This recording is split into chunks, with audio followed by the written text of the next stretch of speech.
What are going to be the implications of the war in Ukraine on Europe and the future of European integration? My name is Huguenot-Noël. I'm a postdoctoral researcher at the University of Milan. And on my right is Alexandru Moise, who is a research fellow here at the European University Institute.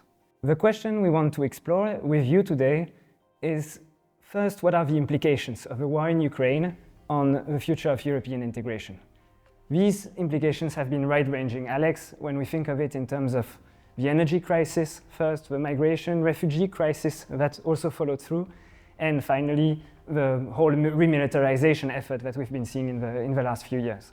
A key question for you to start with, fairly easy one, so to say, is this war going to create more divisions among the different European states, or is it likely to create more unity feelings and more solidarity responses?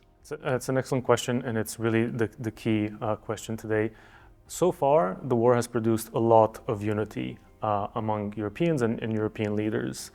You saw this most prominently with the refugee crisis. You saw a lot of bonding, so a lot of solidarity, especially with Ukrainian refugees.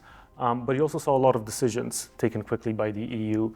They passed the Temporary Protection Directive, they passed sanctions, and now they're trying to move forward to help Ukraine with current events as they are, with the Trump administration pulling back its support for Ukraine. So far, remarkable unity.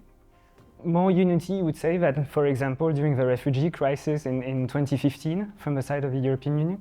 Yeah, I think that's a very good comparison. So in 2015-16, when we had refugees coming in from Syria and other countries, you saw a lot of division among European countries. You saw a resurgent far right that was opposing migrants and refugees.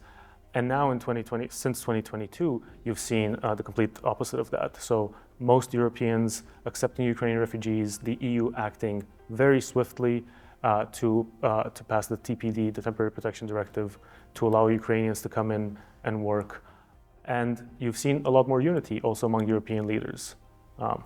This is less so the case with sanctions and other policies where you have a bit of disunity, but in terms of refugees, it's been a remarkable turnaround. So overall, so you say on sanctions, not really, on refugees, quite more so.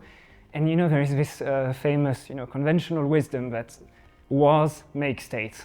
And would you say that in this specific case, there's, because if you think of EU, it's quite a bit of a different type of state, right? A state of states with different arrangements.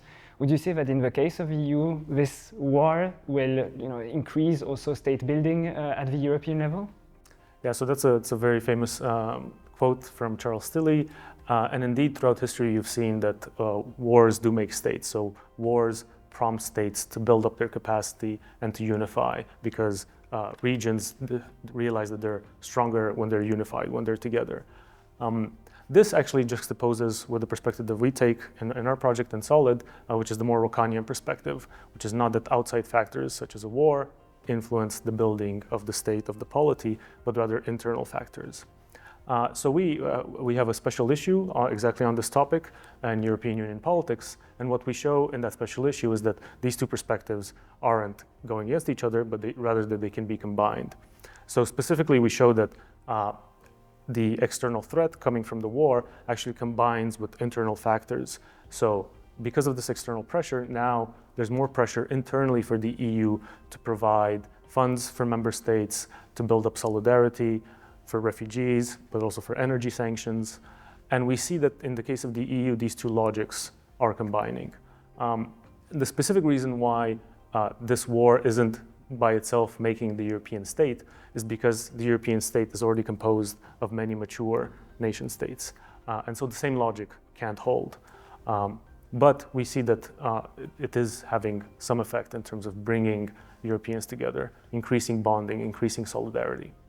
Thanks, Alex. This is really fascinating. And I mean, I understand, you're a key expert on these issues. You've been delving into these topics quite at length in the last few years. Is there anything, because we like to project into the future, that you can say, based on this finding, on your expertise, that how could we expect these developments to evolve over the next few years? How should we project a bit this relationship between the European Union and Ukraine, and in general state building in the European Union in the coming years? Yeah, so as social scientists, we're a lot better at predicting the past than the future. So far, as I've said, we've seen remarkable unity among European elites and the European public, with some exceptions, with Viktor Orban, with some far-right parties. The future remains to be seen. It's unclear how much this will last. Also in our research, we've been showing that European citizens are getting tired of the war, they're getting tired of the economic pain, and you've seen in recent elections in Romania, in Italy, that voters are tired. So it remains to be seen how long Europe can maintain this. I would say that for the future, Europe is stuck between a rock and a hard place. The rock is the need to act in a world where the US is withdrawing, so the EU has to beef up its security and do more to help Ukraine. The hard place that it's stuck is the far right and governments that are not as willing to coalesce and to help. So the EU needs to navigate its space between these two.